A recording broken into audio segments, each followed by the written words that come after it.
Thanks for tuning in to 210 Local Music Podcast. You're listening to episode 16. 210 Local Music. Today's podcast is brought to you by Audible.com. Get a free audiobook download at www.audibletrial.com/210localmusic. There are over 150,000 titles to choose from for your iPhone, Android, Kindle, or MP3 player.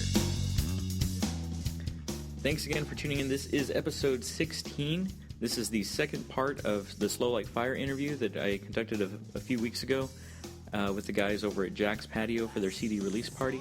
That episode, I know for those of you who did hear it, I apologize for that audio.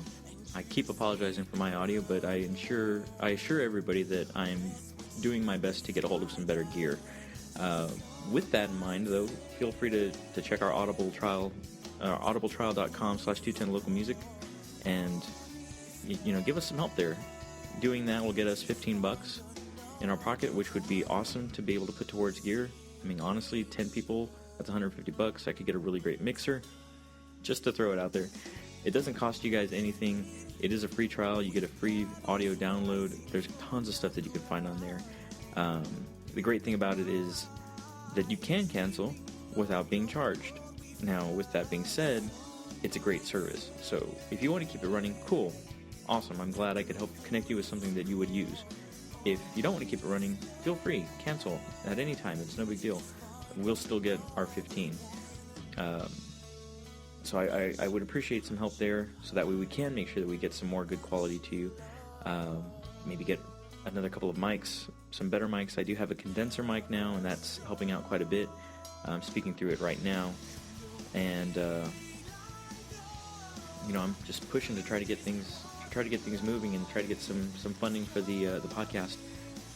Anyway, this is part 2, and this interview went great. I think it was as free-flowing, if not better, than the first, only because I had become more comfortable with the guys. As a matter of fact, I ran into them at the White Rabbit when I went to go see the Heroin Band, so it was nice to see them there, and got to see JoJo hanging out and posing for pictures, and see Lalo. I didn't get to see Jaime that night. I know he was there, though, but we just didn't bump into each other that time. But once again, great guys. I've developed a decent rapport with them. And the great thing about it is that the interview was done at Nick Ochoa's house. Nick's the drummer for Slowlikefire, and Nick was chill, he was relaxed, he was drinking a beer, and when we get probably towards the end of part 2, and then for part 3, moving on to the end of part 3, you can kind of tell he was loosening up quite a bit. So that was nice. It kind of created a different dynamic that we hadn't really had in an interview before, so I'm really excited about that. These guys are taking off.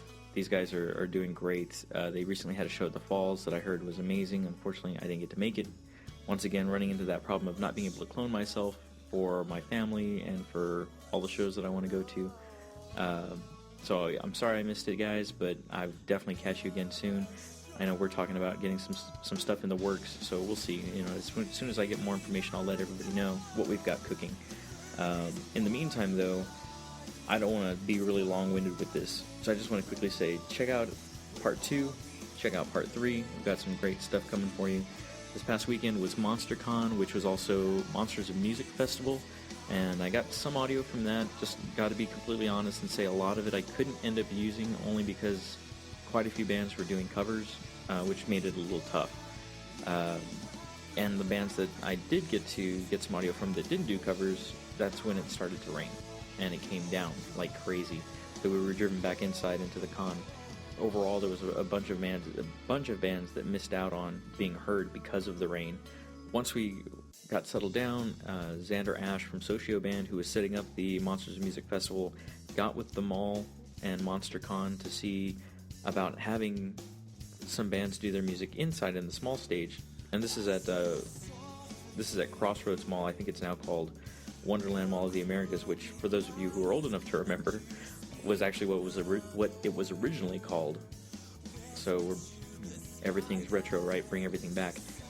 Point being, only one band was able to play indoors at that point, and it was Green Jelly.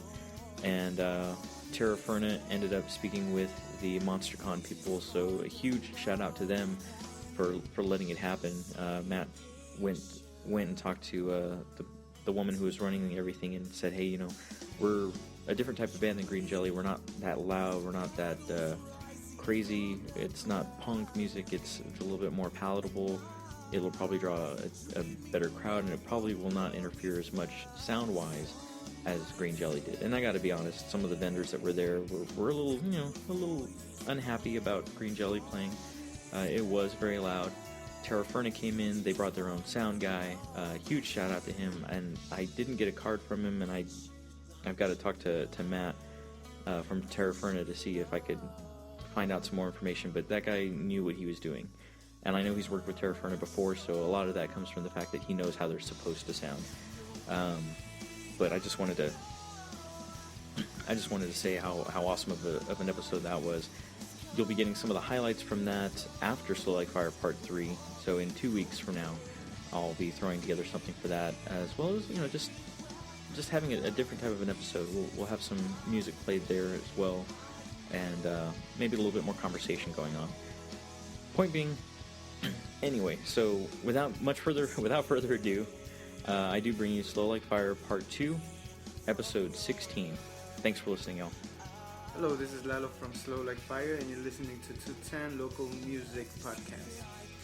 Okay, so last time we kind of left off on whether you guys claimed any sort of particular genre, and if you had any guilty pleasures or any music that you wouldn't normally want to listen or admit to listening to. So which one do you guys want to start with?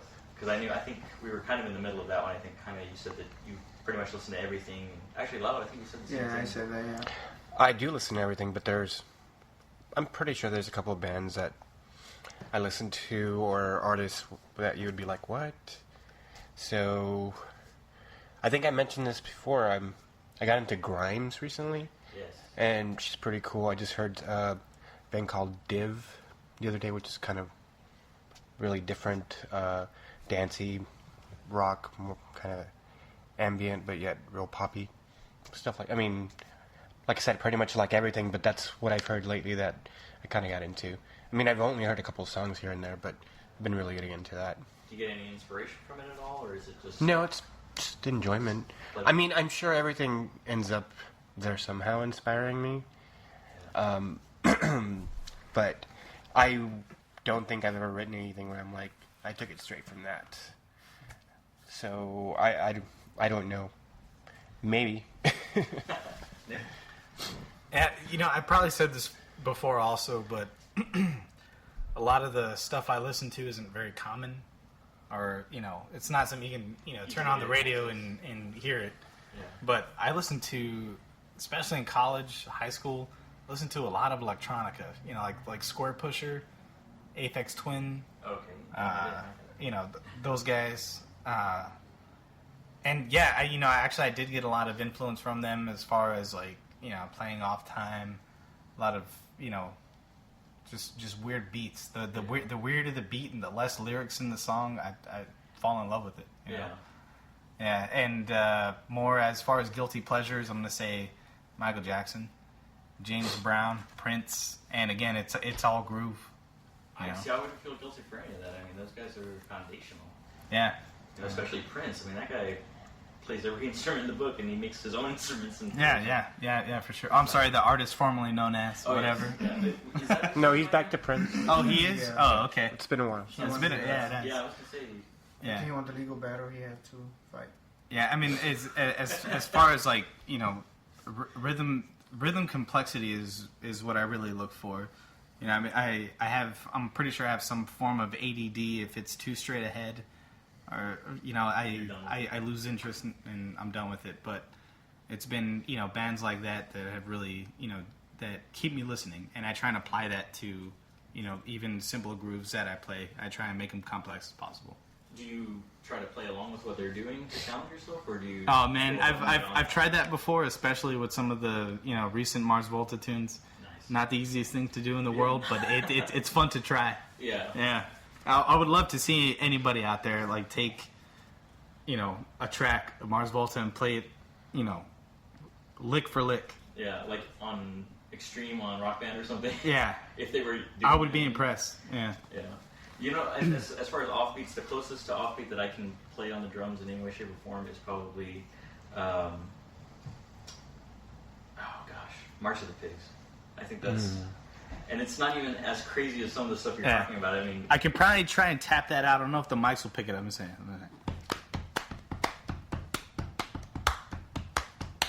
Yep. Weren't you trying that at rehearsal the other day? Yes, I did. I did. So that Yeah. garage band You know, Nine Inch Nails is another one of those bands that did kind of, keep it different for me, and I tried to emulate that drummer as much as possible without any I was gonna success. say that's Nine Inch Nails right there. Yeah, Yeah. it is. Yeah, and he's tough to emulate too. He is. Man. Absolutely. Lalo? I did say it on the last one, huh? I think, but that's the thing. I think you mentioned stuff that I wouldn't consider like a guilty pleasure. Oh, no. What I said is that I don't. We know you're not a Bieber believer. That's Yeah. What do they call them? Believers? I guess I've never had that problem because if I like something, I'll accept I like it. I don't think I've ever had like an issue where I'm like, no, I don't like Gotta hide this from somebody. it. Yeah, I don't think I ever had that issue actually. If I don't like it, I don't like it normally, and if I like it, I'm like, yeah, I like it. Why not? Pretty open on that one. That's fair. Are you guys? I know you guys are very brand new, very, very, very much newborns as far as this incarnation. I know you're not currently signed with a label. Are you looking to ever sign with a label? Do you find strength in the indie aspect? The indie aspect is great, but in the end, I would like to be able to not have to worry about coming up with the money for recording and touring and getting a van. So, yeah, if it was the right deal and the right people wanting to work with us, it's something we would totally consider. It's something that we would want. So, Yeah. I'm not going in to stay DIY or anything like that. Yeah, because even though maybe some people may say that they rather do themselves or whatever, but I'm honestly think that most of the artists, no matter what, they rather not have to worry about maintaining some kind of a job to at least make ends meet, because you kind of want to always just concentrate on what it is, the process of music, of making music, recording, and Just being the artist. showing the music to the crowd, to the people, to the listener, going on tour and everything. So for that, it's harder when it's an indie, and unless it's a very powerful indie label that will back you up big time. But other than that, I guess if it's a big record label, as long as more than anything that we get pretty much 100% Just do this. freedom to do what we Just want to create. do also and create. Not have to worry about anything else. And Not having to worry about them trying to control what we make and Yeah. everything, all of that. And we're not all spring chickens. We've all been in this for a while, and I think we're all ready for that too. So It sounds like you guys are ready. You have definitely done a good job with the DIY so far. I'll say that. in 6 months, yeah. Yeah. Yeah. Yeah, it's crazy how you guys just came on the scene and boom, and now you've got upcoming tours, getting out of San Antonio, going regional. That's awesome, especially for how young you guys are in this incarnation. But yeah, I think you're right. I think any band wants to just focus on the music, and I think it's like a downward spiral for a lot of DIY bands where they get stuck trying to promote themselves and trying to get out of the garage and they just can't. It's certainly difficult, and we've had a lot of different bands that we've all played with where it just didn't work. Just couldn't get out of there. So, when once SLF got together, that was one of the things we thought about from the beginning. Like, we laid out all the plans. Like, before we even play, we're going to have a CD, we're going to have recordings. I don't want to be this band that's playing for 6-7 months, a year, without even anything recorded, and then people don't have any physical thing to take with them that they're going to keep listening to. So we had all these plans, and we didn't want to, we didn't want to compromise. So we didn't necessarily. I mean, making your own shirts, that's awesome. It's really DIY. It's cool, but we wanted professionally printed shirts. We wanted professionally printed CDs. We wanted to come across as a professional band because that's what we want to be. So, yeah, I mean, it's difficult, but that's how we wanted to present ourselves, and that's how we wanted to come across. So, Mission accomplished. yeah. Oh, thanks. The part one of the interview was done after I saw you guys rehearse and before the actual show, and just seeing you guys rehearse was mind-blowing to me. That's only the second time I've gotten to see anybody rehearse. I got invited to see Girl in Coma a long time ago. Fonnie hooked me up and said, "Hey, come watch us rehearse." I'm cool. And it was awesome, and I'm a huge fan of Girl in Coma. For you guys being new to me as well, and I gotta admit, I haven't been in the scene for that long. I just got back in and immediately just saw everybody struggling, trying to get out of the DIY, and I wasn't really too familiar with Let Us One. I started to familiarize myself, but I can tell you that after seeing you guys rehearse, I was just like, "That's it. These guys are going to take off," and you did a great job setting up your production that way. My Name is Billie Jean Davy is amazing. It seems like something that's done by a veteran band. It seems like something that would play on the old, and I say the old MTV because, as far as I'm concerned, that's the only MTV that exists. Is back in the Amen. Amen, dude. Absolutely. all this reality garbage and stuff. Getting, if music television still existed, that video would be on constantly. Well, I mean, as far as what we've done so far isn't really an accident. Us getting together is. I mean, honestly, this ensemble would have never happened given some certain circumstances, but the fact is we did get together. We got that one demo from JoJo and we saw the potential, so that's when we started planning everything. And that's when we knew we had that potential. And so that's where all the plans came from, was from what we heard. Right. We liked it, we loved it, we figured, let's show everybody we possibly can. Yeah. And that's how we got to this point, really. Yeah, and it's been fast, it's been stressful as hell, trying to do as much as we've had in such a short amount of time, but we're here and we're just ready to show everybody what Slowlikefire has to offer. That's good. And you guys we kind of talked a little bit before this interview started. What shows do you have upcoming? Jaime? Well, we have the show at the Falls on September the 28th.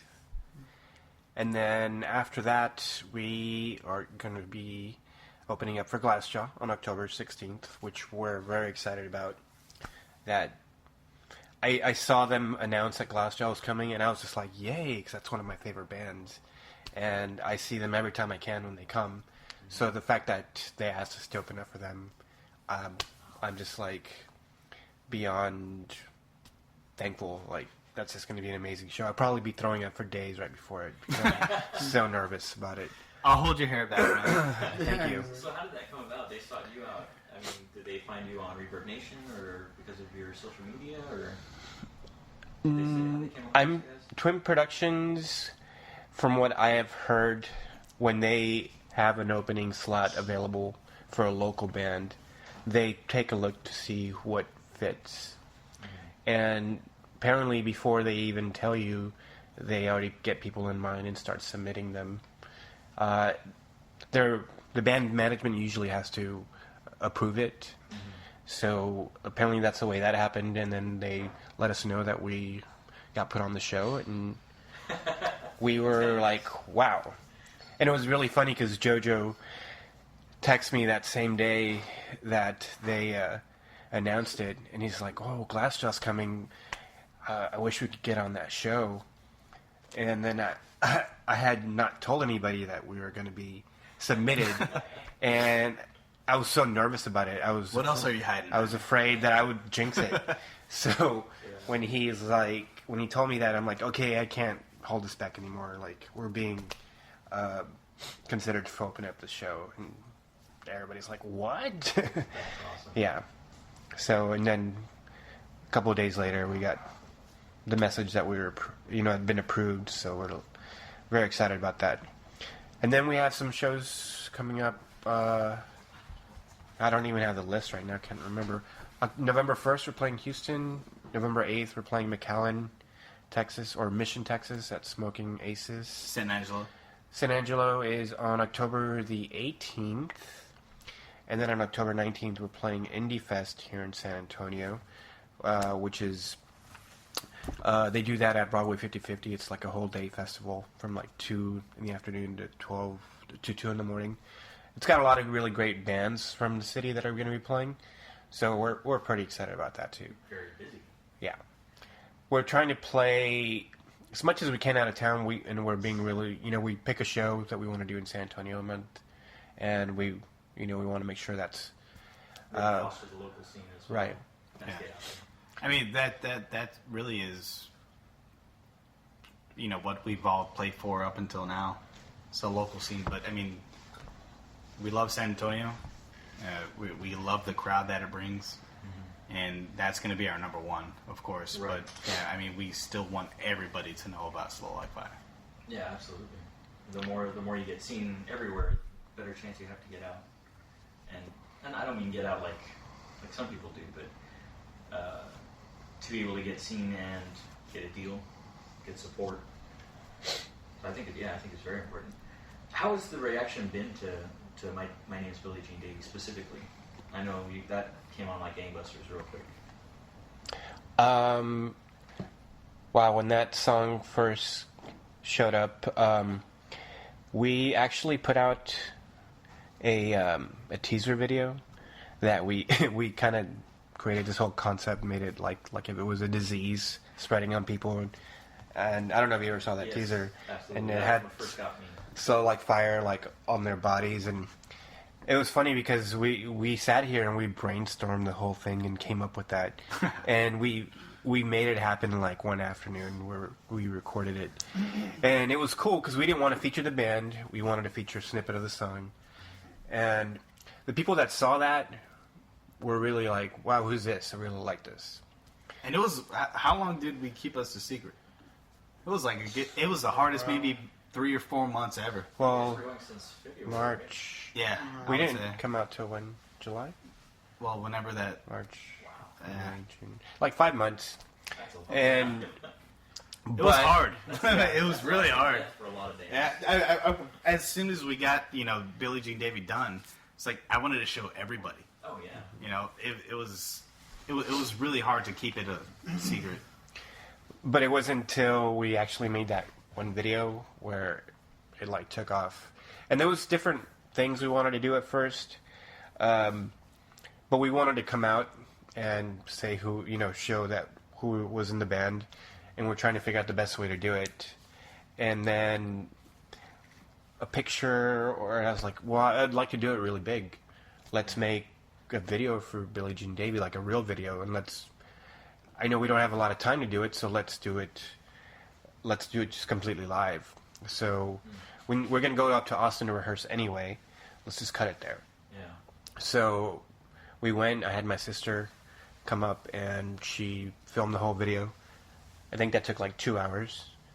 Out of a 3-hour block that we had, so we ended up having 45 minutes to rehearse. And we played My Name is Billie Jean Davy 20 times. Yeah, it was tough. Which is why it sounds so amazing. I mean, hearing you guys live, you capture that ability to sound as amazing live as produced, which is difficult for a lot of bands. They're either one or the other, and Well, it's rare to find somebody that's good at both. It's funny you say that, Mark, because I'm like, even before we practiced it, or for the video, we played it how many times?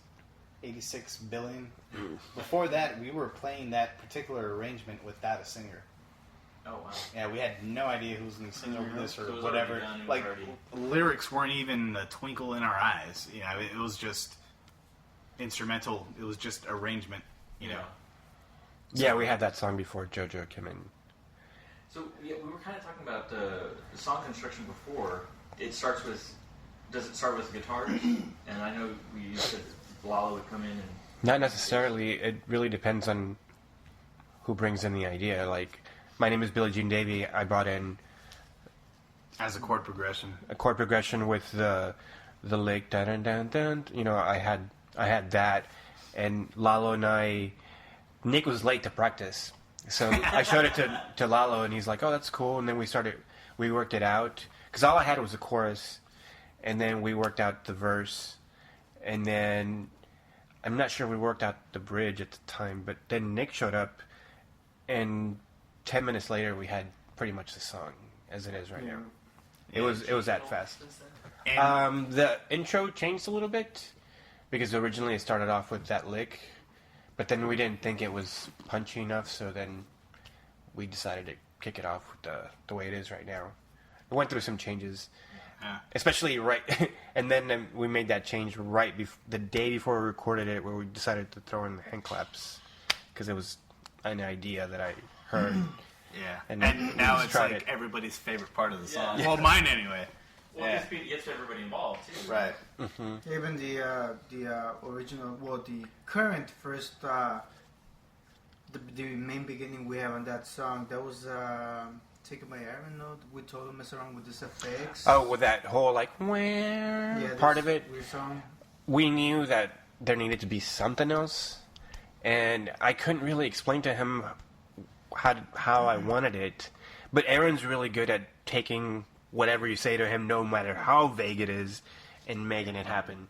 Yeah. So the only thing I could tell him was like, "Have you heard Quiet from the Smashing Pumpkins at the very beginning? You know, where it's just like this, this is like weird guitar, like backwards or something, and then it goes into it." And I said, "That's the only thing I can tell you to explain to you." And then a couple of days later, he's like, "What about this?" And I was like, That's it. That's awesome.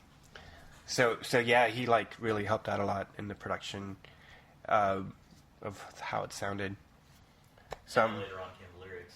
How does this lyric writing go? Is that a group effort? That's JoJo writes all of those lyrics. He pretty much writes the lyrics.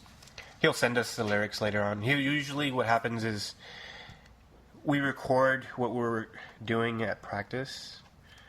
I have like an 8-channel recording thing, interface, and then I mic up everything, and then we're rehearsing, and if we get something down we like, I record it, and then I send everybody a mix of it so they can hear what we did, and that way they can be like, "Oh, I don't like that," or "I like this." And then when we have something that we all like, JoJo takes that into his little 8-track that he has and records the vocals to it, works out his lyrics, then he'll send it over to us, see what we think. Email it. Yeah. And see what we think.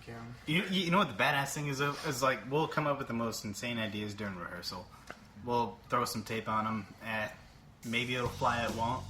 But damn, we send that shit to JoJo, and it comes back and it's a song. This is Nick with Slowlikefire, and you're listening to Mario on the 210 Local Music Podcast. So it really is an integral piece of this puzzle. It sounds like each one of you has just that one special something that adds to the greater whole that, had you guys just been by yourselves, it never would have worked out. Yeah, and that's what really defines our writing style.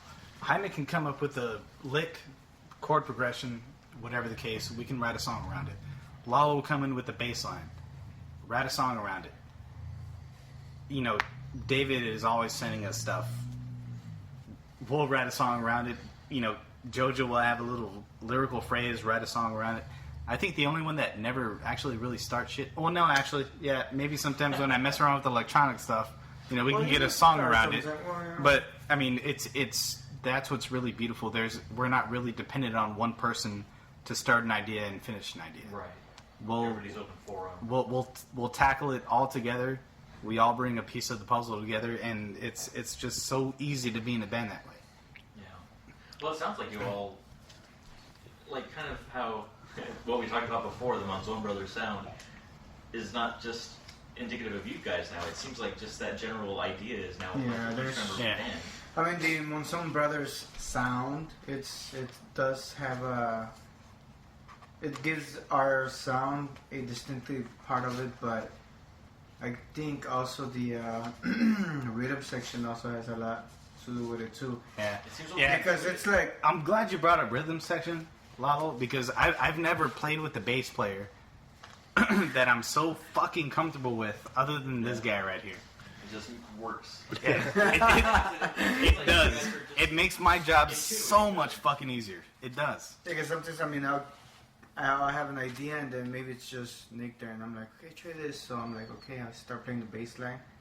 Okay, now think of this or whatever, or blah, blah, this is the idea, and then he'll start jamming to it. And I mean, we do a lot of good stuff together too, you know. Well, I think the fact that you guys try to capture it all as well, I think, and study it, it sounds like a lot of hard work, man. It's actually. I mean, don't think that we're there like analyzing everything. It's not. No, it's not. all Yeah. feel like It like is. like what he's talking about. They just start jamming. Like one day I walked in, I guess they were there earlier than me, and to rehearsal, and I was like, "What are you guys doing?" And and I started playing along with them. I was like, "This is cool. It sounds really." That was T-Tag, wasn't it? No, it sounded really dark and kind of punkish, and that's what ended up being Thieves by Nature. Yeah. Oh, Thieves. Yeah, that's right. That's right. So, I mean, stuff like that, it happens all the time. Now, T-Tag, which is Take This As Goodbye, Lalo wrote most of that song with his voice on his phone. That's right. And he actually went the whole like dun dun dun dun dun. Hey, that's what it's And he didn't want to show us at first. No, he didn't. He was listening to seriously. it, and he was like emulating it on his bass. He was like, "Okay, this is how it goes," and we're all like, "What?" It's because, Well, not. I mean, sometimes I'm like, I mean, I don't carry any instruments when I'm like somewhere, like, when I'm getting Well, out. who fucking does? Well, that's what I'm saying. So, Like, oh shit, what I'm I mean, Starbucks, let me go get my bass. I'm starting to cuss a lot. Is that cool? Oh yeah, it's, All right. Okay. I don't answer to anybody, man. My thing is that I get a shitload of ideas. You know, and like I could be at maybe the oddest place or whatever, and I like don't want to lose that idea. So what I do is get the phone, go ahead, record, and then start just like singing like bum bum bum bum, whatever, doing anything like that, and then like maybe like like some beats, whatever. So that's pretty much how that song.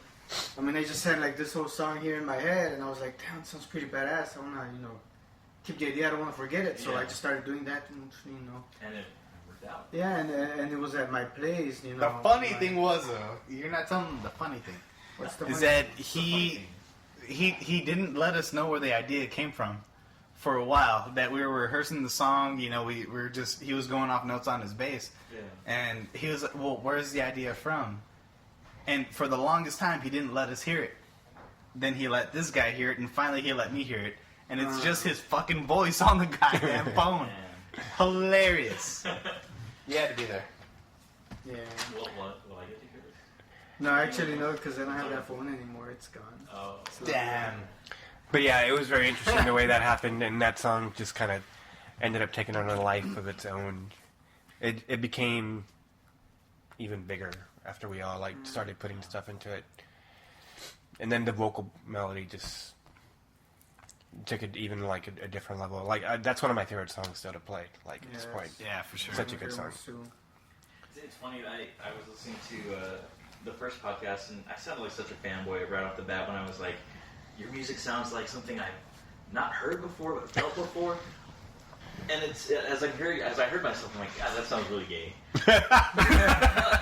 I still hold true to it because it's familiar. There's a familiarity with it. And that familiarity that you're feeling is feel. Because Yeah. we're not trying to sound like anybody. Right. We don't want to Emulate. generalize ourselves. We don't want to have a niche. We just want to play what feels good and what we think people would like. Well, that's where you create your own niche. Yeah. Where other people are trying to emulate you. Yeah. God damn, Mario, that was beautiful. That was beautiful. Yeah, thank you. No, but seriously, I mean, I listen to y'all's music. I listen to your album at least. There's a bunch of local bands that have sent me their stuff, and I love all of it, pretty much. I can find enjoyment in all of it. There's some bands that I have to listen to the album more than once a day. You guys are definitely one of them. Shout out to Terra Ferna, another amazing group. Yes, I love those guys. Man, Yeah, they're Rock awesome. and Soul. Yeah. Oh, dude. It was awesome hanging out with Hey, them. their performance at Warped Tour. Oh, I wish I could have been there. Oh, it was badass, dude. I was front row.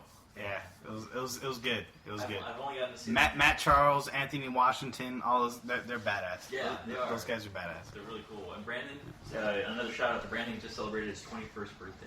Happy birthday, Brandon. Oh yeah, that's true. He did. Jump on it. But you guys share a practice space. Actually, Yeah. Do you guys ever riff off of each other?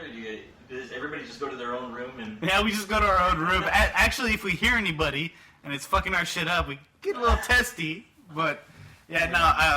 I mean, the Terra Firma, Donella Drive, Rumors. Yeah. Rumors is also there, yeah. Rumors. Yeah, are those the guys that disturb us? No, they don't disturb us, but They they're pretty disturb us. loud next to Yeah, us. they're pretty loud. Do We're kind of like a sound battle over Huh? there. Do they practice with Come On, Let's Go a lot? I don't know. When I was there doing the Terra Firma interview, I kept hearing it. And I'm like, oh my god, this is crazy. But what's funny because Phantomatics have done some Yeah. shit there too. Well, the crazy thing is that I think like we run into each other in the hallway all the time. Yeah, and it's Yeah. always what's up. Everybody's what's up. the thing is that the room like it's next to us, but like I have my amp like right there, and Nick's drums right there on that wall, Yeah. and then I think they have The same the shit. same shit on that same wall. Very So it's like dude. when we're playing, it's like you sound like it just sounds like I'm playing a bass line, then I hear like it sounds very muddy, but because you have the bass Yeah. player, we're also playing another bass line, and I'm like, what the? I like hell? notes and everything. Yeah, exactly. I'm So sure it's at all one like- point we've matched tempos before. Just had a I fucking, wouldn't you know. Is that like women on a period? You can take Yeah, you just think kind of so. match tempos eventually. Your cycles Bands fucking hang get out in too line. long. They're all in the same key. That's pretty funny. It's funny when you were saying the way they're set up as mirror spheres. I just pictured like a music video starting off with one band and then going through the wall to see the other one. Hey, that's a good idea. And then we just kind of like break through the wall like Aerosmith did. I was gonna say Oh that. yeah, Run DMC. I was thinking of that too. That's the one I was thinking. What was it? Run DMC and Aerosmith, right? Yeah, for some reason that. That's and true. In the Michael Jackson video with Macaulay Culkin when the dad comes upstairs. he black goes, and white. "Oh, Oh yeah, yes." black or white. Yeah. Sorry, just Oh. totally going off on visions here. That's cool. It's cool. It's cool to have So- visions. Like all those bands. Yes.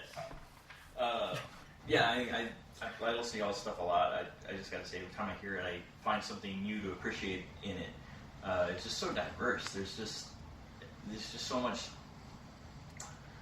I'm gonna end up sounding gay again. There's just so much love poured into every single song Yeah. in so many different ways that I can't help but want to hear it constantly. So, and anyway, I could just keep going. We get all fanboy again. Okay, we're fans of our own stuff too. Yeah. Well, that's good. You gotta be fans of your own stuff. Although, like, I can't stand hearing my own voice. So when I listen to my podcast, I try to just tone me out and listen to the band. Although there's times when I stop listening to it because we listened to it so much when it was being recorded and hearing mixes. We heard it so many times. Yeah, I kind of like stopped listening to it for a while too, and like maybe like I think last week towards the end I sent this guys because you know the way we connect with each other. And just man, you know what? The album's pretty badass. You know, I haven't heard it since a while. Yeah, because I mean, after we recorded, I try not to listen to it too much because even though we already listen to it a lot when we practice, Yeah. so I kind of don't really want to get in that where I'm bored of it because I listen to it too much and also play it too much. So I think that's the tough thing. It is. I'm going to be honest. Like after the album came out, and you know everybody's we had the tracks before, of course. The album came out, and my fiance, she's super supportive of the band. Whatever, she was listening to that shit on a loop. At practice, you know, we would run through songs, and I'd be like, "All right, let's play this one," and be like, "Fuck, I hate this.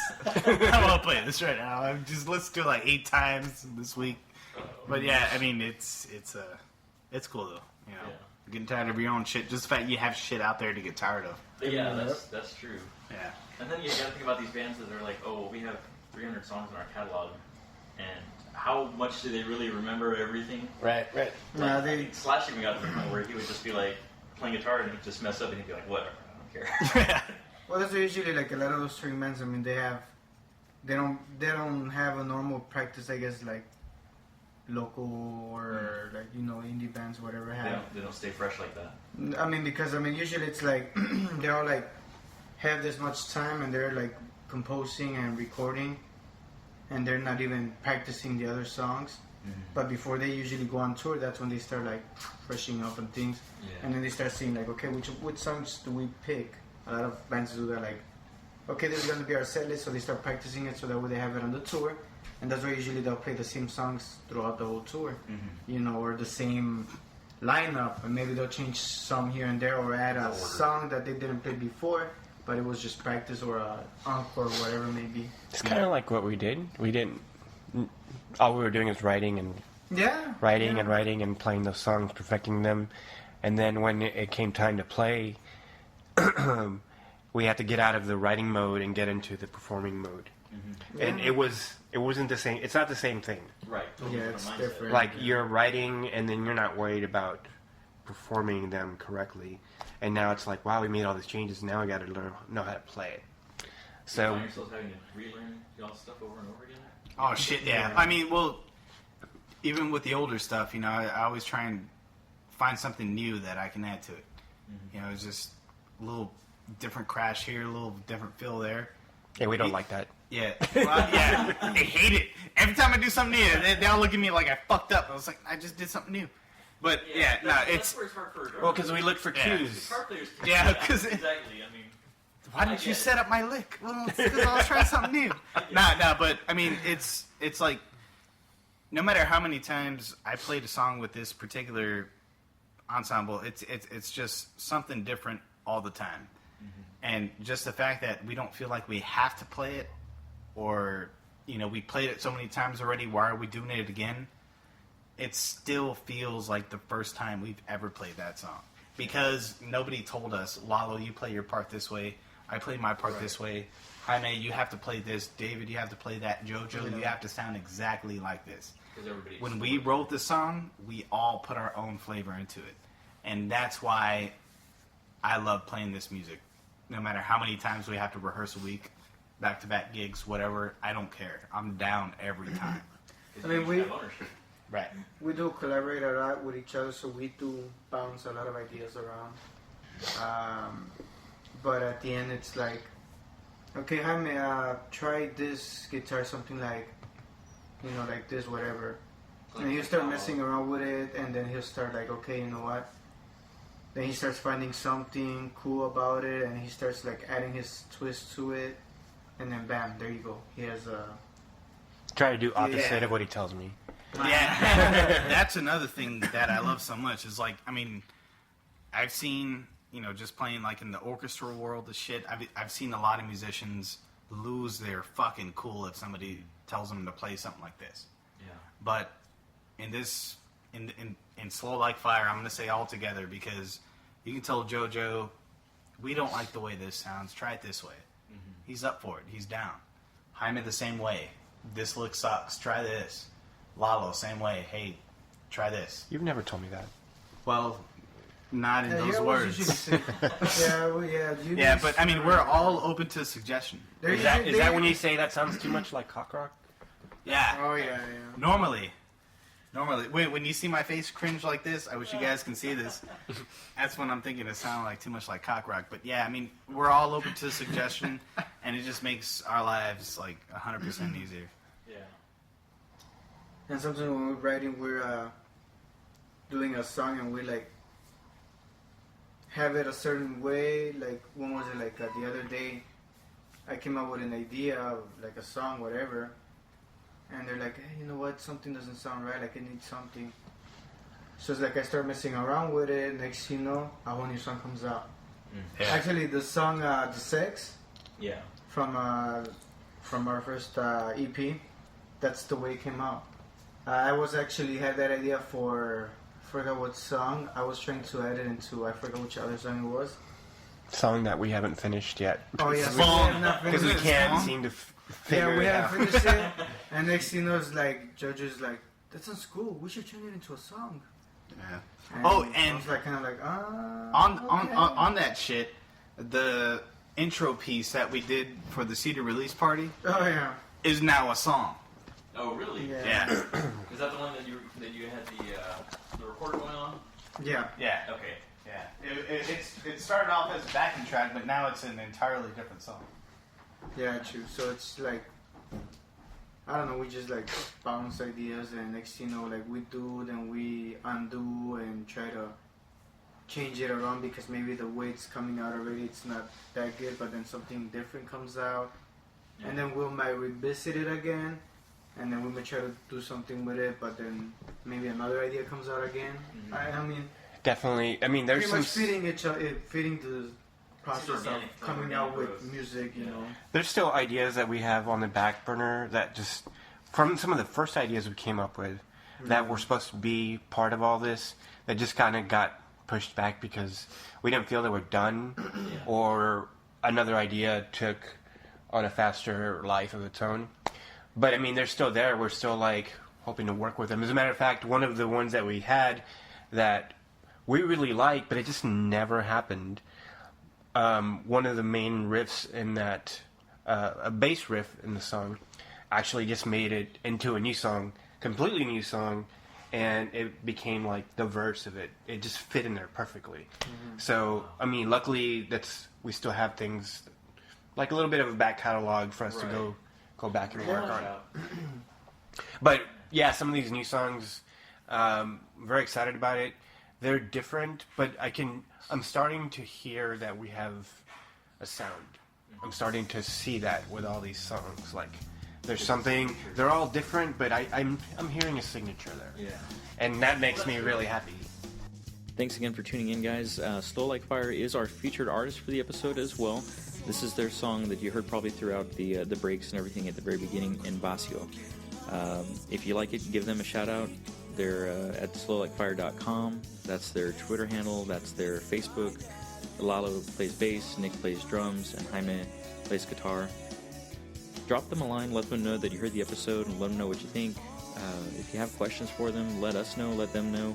You can call us at our Google voicemail. That's 210-802-1197, 210-802-1197.